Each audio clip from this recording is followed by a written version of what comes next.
Hello guys, ഇന്ന് എന്നെ അനിയത്തിയും കാണാൻ വേണ്ടിയിട്ട് 2 പേര് വരുന്നുണ്ട്. കുറച്ച് ദൂരെ നിന്നാണ് ആ 2 പേര് വരുന്നത്. അപ്പൊ ഞങ്ങളോട് റോഡിലോട്ട്, അതായത് മെയിൻ റോഡിലോട്ട് ഇറങ്ങി നിൽക്കാൻ വേണ്ടി പറഞ്ഞു. അവരിപ്പോ എത്തും. ഫൈനലി അവരെത്തിയിട്ടുണ്ട് ഗൈസ്. ഈ കാറ് കാണുമ്പോഴേക്കും മനസ്സിലായിട്ടുണ്ടാകും ആരാന്ന്. വേറെ ആരുമല്ല, എന്റെ അപ്പനും എന്റെ അമ്മയും. അങ്ങനെ നാട്ടിൽ നിന്ന് അവര് 11 മണിക്കൂർ യാത്ര ചെയ്ത് അപ്പൻ സ്വന്തമായി ഡ്രൈവ് ചെയ്ത് അങ്ങനെ കോഴിക്കോട് എത്തിയിട്ടുണ്ട് ഗൈസ്.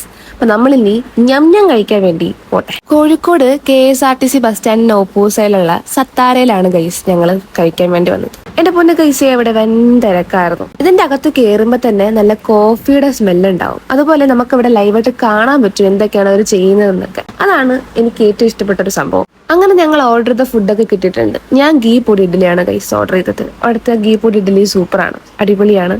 നിങ്ങളും പോവാണെന്നുണ്ടെങ്കിൽ ട്രൈ ചെയ്ത് നോക്കൂ. കാപ്പി കൂടി കഴിഞ്ഞിട്ട് കുറച്ച് ചില്ലറ പരിപാടികളൊക്കെ ഉണ്ടായിരുന്നു. അപ്പൊ അതൊക്കെ കഴിഞ്ഞ് ഇപ്പൊ ഞങ്ങൾ പോകുന്നത് ഉച്ചയ്ക്കുള്ള ഫുഡ് കഴിക്കാൻ വേണ്ടിയിട്ടാണ് ഗൈസ്. നല്ല ചോറും സാമ്പാറും മീൻകറിയും മീൻ ഫ്രൈ ഒക്കെ കൂട്ടി കഴിക്കാനായിട്ട് ഞങ്ങൾ വന്നത് എവിടെയാന്ന് ലാസ്റ്റ് പറഞ്ഞു തരാം. അമ്മാനസ്.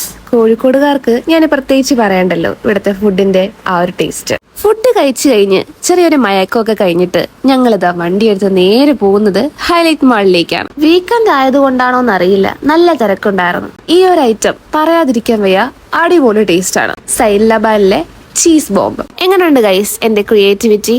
ഞങ്ങൾ അങ്ങനെ ഷോപ്പിംഗ് ഒക്കെ കഴിഞ്ഞിട്ട് ഫുഡ് കഴിക്കാനായിട്ട് വന്നേക്കുവാണ്. എവിടെയാന്നുള്ളത് അവസാനം പറഞ്ഞുതരാം.